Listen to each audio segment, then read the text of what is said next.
How's it going? I hope you can hear me. I know God lives and loves us. This is a quick video, I hope, to show you how to use Ansys Workbench. Sometimes the software is a little finicky, but we'll work through it. So we'll start out with to start Workbench, you can just type in Workbench right here, and it'll pull it up. I just clicked right there, and this is what you see. So here's all kinds of different models that you can use. You can do computational fluid dynamics with Fluent. LS Dyna, you can do explosions and other contact crashes and all kinds of stuff. Here we're just going to do a transient thermal. So I can just click and drag this up to there. We're going to model a plastic rod that's heated at one end. I already drew up the rod in SolidWorks. I've had trouble using this geometry, so I'm going to see if I can use model. If it'll open it up for me. You double click. Starting mechanical right there. This should open the mechanical piece.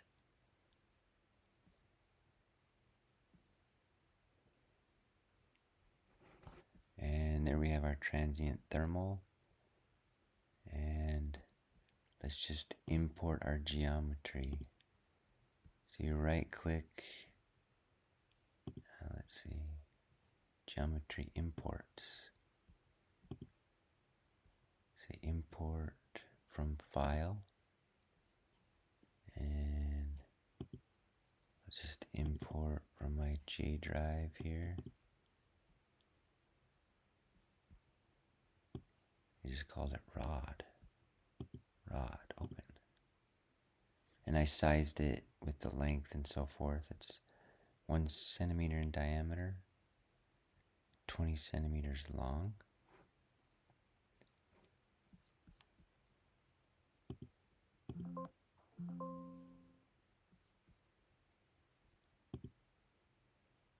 And there it is. Voila. I can specify my material. Right now it's structural steel. We want to do like maybe ABS plastic. So right click on here, or if you just click the materials, you can search for ABS.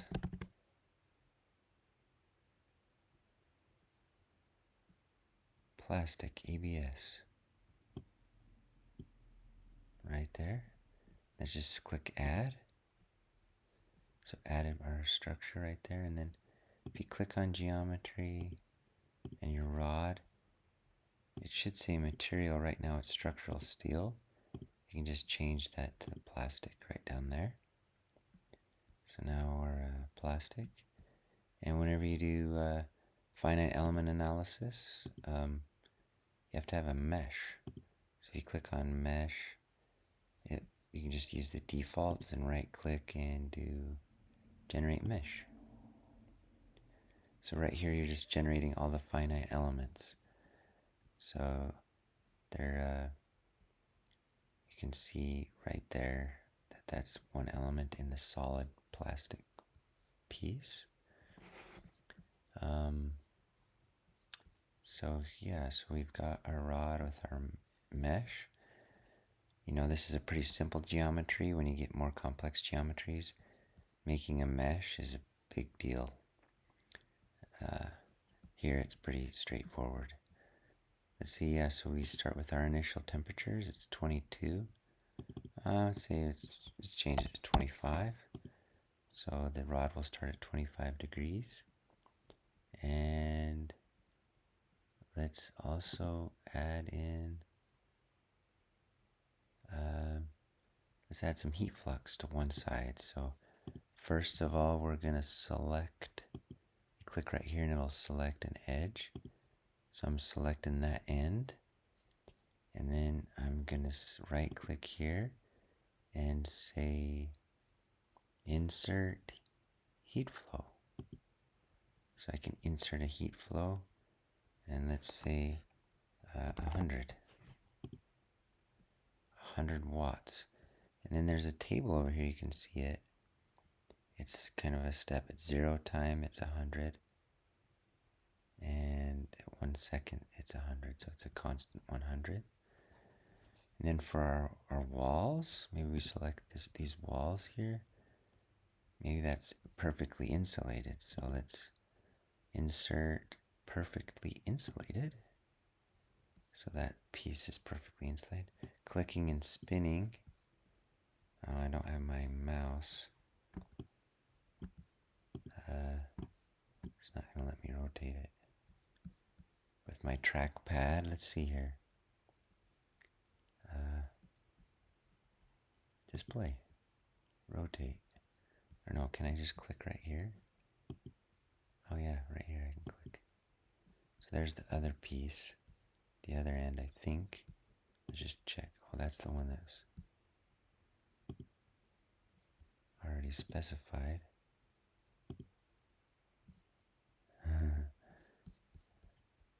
Rotate.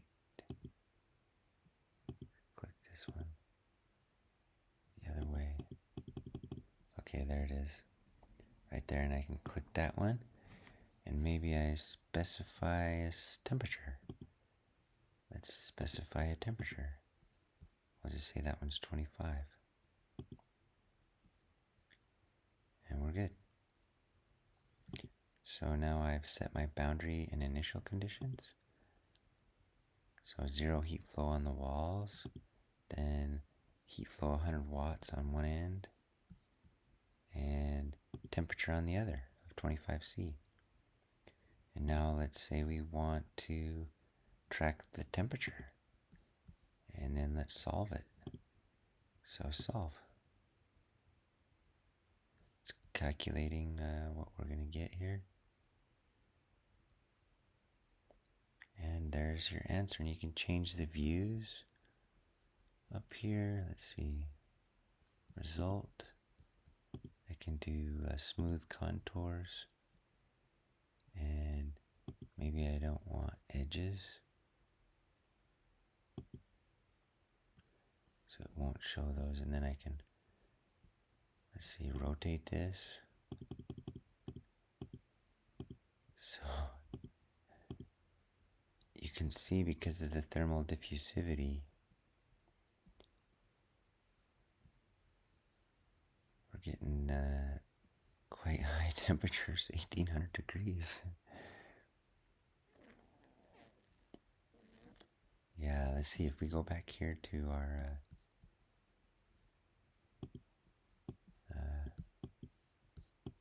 what do we do? Freeze. I'm not having any action here when I'm clicking. Oh, great.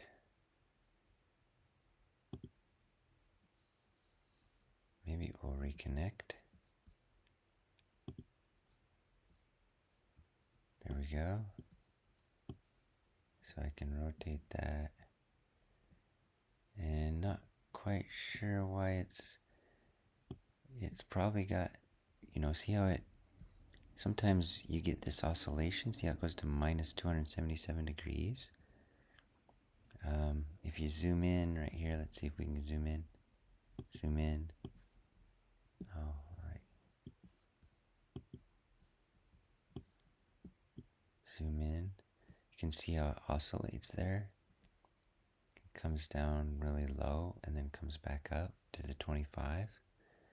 You get this unexpected behavior when you have the time step that's not appropriate. So if you go over here, where's the time step specified?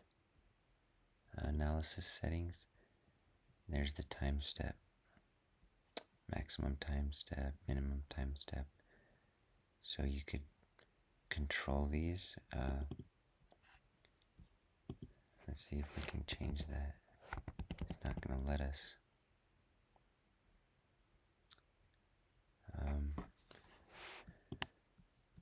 Well, let's see if we can get it to work with a different heat flux, heat flow. Instead of 100, let's do 10.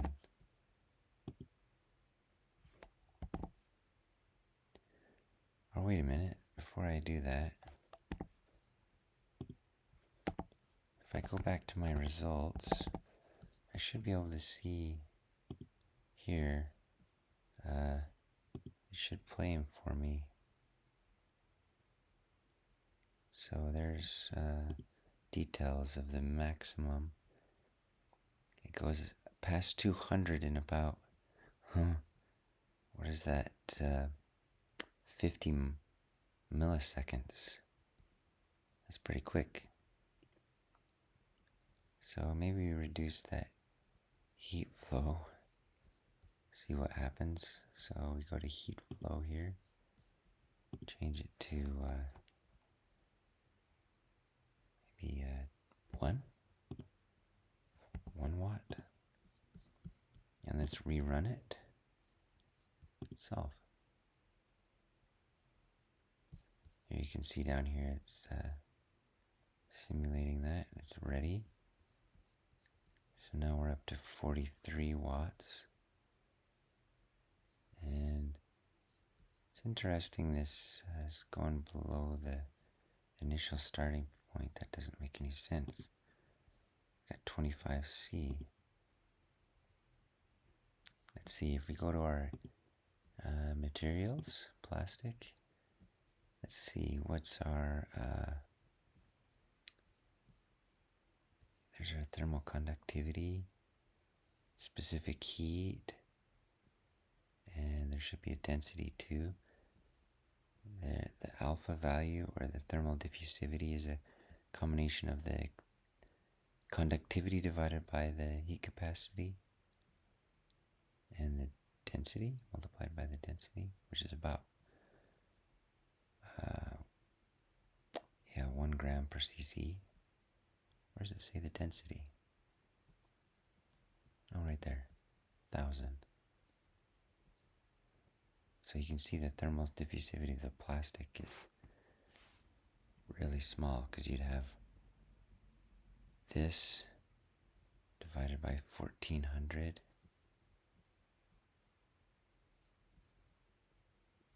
times 1,000.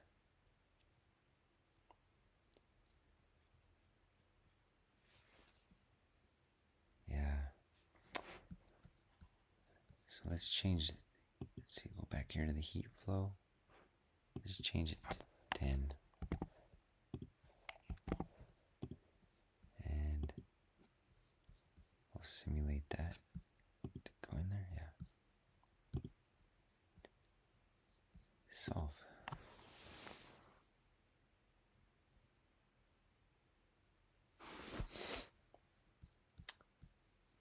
We're up to 210 in about 1 second.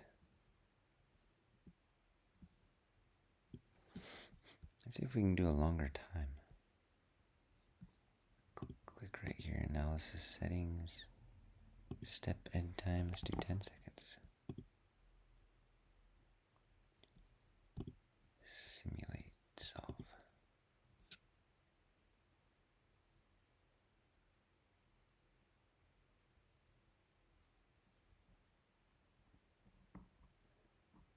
That looks better than that slower time frame oscillations. Let's see. Hey, that looks nicer. Getting up to 800C, which is above the melting point of ABS, is around 200C, if I'm not mistaken. But yeah, there's a little video of the heat propagating. What happened if we would change this to steel? Let's just test that. So let's stop this, and let's change our rod to steel. Here's our assignment to what material it is. Let's change it to structural steel. Run it again. Solve. Remember, it went up to 800. It only goes up to 56 over that 10 seconds. You can see that heat dissipates much more readily because of that thermal diffusivity difference. The heat or the thermal conductivity is much higher.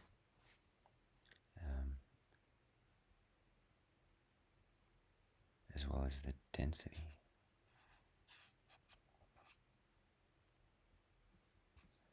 Cool. Well, that's what I wanted to show you. Good luck.